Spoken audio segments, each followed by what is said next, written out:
અમારી નિશાબેન અલ્પેશભાઈ છે. હું ચોથા ધોરણમાં ભણું છું. હું આજે તમને વાર્તા રજૂ કરીશ. મારી વાર્તાનું નામ રાજા સુપડકાનું. એક મોટું નગર હતું. એ નગરમાં એક રાજાનો મહેલ હતો. એ રાજાને મન થયું કે મારે સસલાને મળવા જવાનું છે.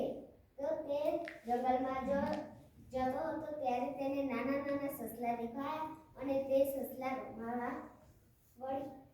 રમાડતો હતો અને એના હાથમાં જે નાનું હથિયાર હતું તે છૂટી અને એક સસલાને વાગ્યું. સસલાને વાગ્યું ત્યારે સસલું બેભાન થઈને ભૂલ પડી ગયું અને રાજાને એવું થયું કે જ્યારે મોટો પાપ થયો હોય એવું થયું અને રાજા તો રાત્રે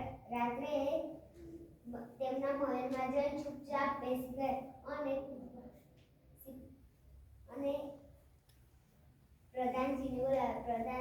પ્રધાનજી મારા હાથે હથિયાર છૂટી ગયું અને સસલાને વાગી ગયું, તેથી મારા કાન મોટા થઈ ગયા.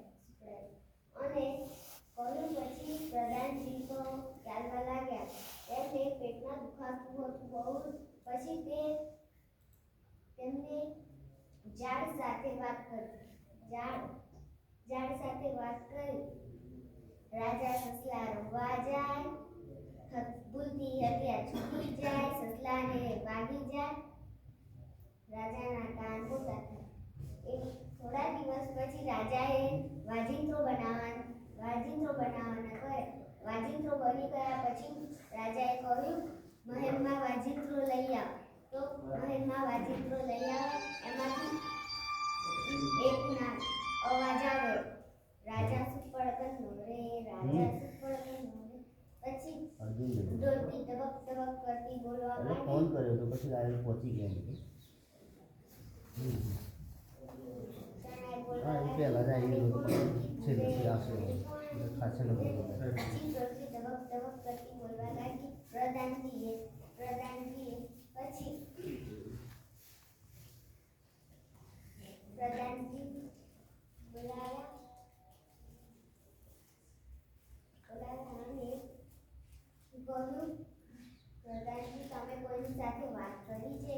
હા મેં વાત કરી છે. મને પેટમાં બહુ દુખાતું હતું એટલે મેં ઝાડ સાથે વાત કરી હતી. મને થોડી ખબર છે કે તમે નવા વાજિંત્રો બનાવવાના છે અને વાજિંત્રો ઓલ છે.